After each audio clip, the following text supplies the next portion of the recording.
Hello, Mami Motes here. Umpisa na po ang aking therapy. Nagsisimula na po akong suotin ang aking prosthetic legs. Makikita nyo po ang dahan-dahan kong paglalakad.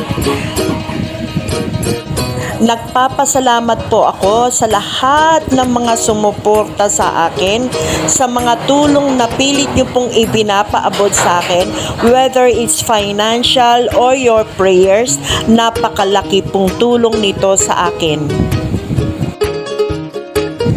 Huwag nyo na pong punahin na magkaiba ko pong sapatos kasi kanang hihingi na po ng kapalit yung rubber shoes ko po na yan. Maghihintay lang po ako, beke naman.